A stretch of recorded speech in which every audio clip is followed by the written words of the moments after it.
শীতের সকালে এরকম ভাজা ভাত হলে আর কি লাগে বলুন তো আপুরা। মায়ের হাতে এই ভাতটা খুবই পছন্দের ছিল এবং খুবই মিস করি এখন, তাই আমি আজ রান্না করলাম। এভাবে একবার রান্না করে খেয়ে দেখবেন, সত্যি অনেক মজার হয়।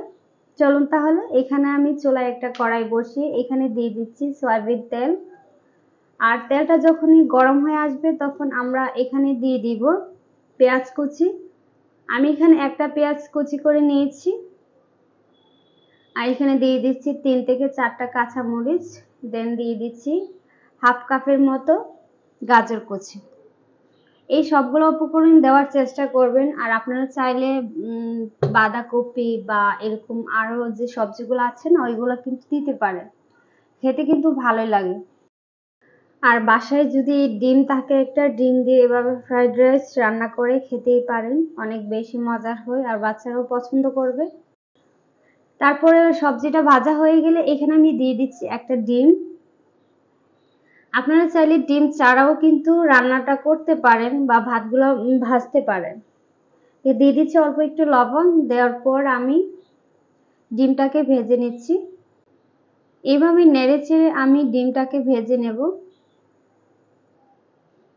ভাজা হয়ে গেলে এখানে আমি দিয়ে দিব রান্না করা ভাত।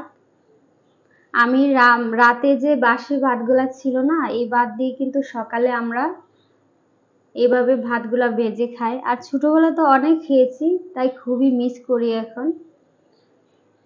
তারপর আমরা নেড়ে চেড়ে দিচ্ছি। নেড়ে চেড়ে কিছুক্ষণ ভেজে নিলে দেখবেন যে ভাত ভাজা হয়ে গেছে। আর এখানে দিয়ে দিচ্ছি স্বাদ মতো লবণ।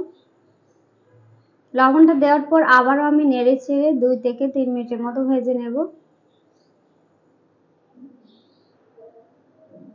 2 থেকে 3 মিনিট ভাজার পর এখানে আমি দিয়ে দিচ্ছি ধনিয়া পাতা কুচি। আর শীতের সকালে বা শীতের দিনে এই ধনিয়া পাতা ছাড়া মনে হয় চলেই না, রান্না মনে হয় যে মজারই হয় না এই ধনিয়া পাতা না দিলে। ধনিয়া পাতাগুলো দিয়ে আবারও ভাতের সাথে ভালোভাবে ধনিয়া পাতাগুলা মিশিয়ে নিচ্ছি। মিশিয়ে নেওয়া হয়ে গেলে দেন আমি এখন সার্ভ করে দেখাচ্ছি। এই ছিল আমার আজ সকালের নাস্তা। খেতেও কিন্তু দারুণ মজার হয়। এভাবে অবশ্যই বাসায় একবার খেয়ে দেখবেন। আর আমি জানি শীতের দিনে এটা সবারই অনেক বেশি কম বেশি পছন্দ। আর যদি হয় এভাবে ফ্রাইড রাইস, কালারটাও কিন্তু একটু কালারফুল হয়, এটা বাচ্চারা কিন্তু খেতে অনেক বেশি পছন্দ করবে। আর ভিডিও ভালো লাগলে অবশ্যই আমার সাথে থাকবেন, ভালো থাকবেন, সুস্থ থাকবেন। আল্লাহ হাফেজ।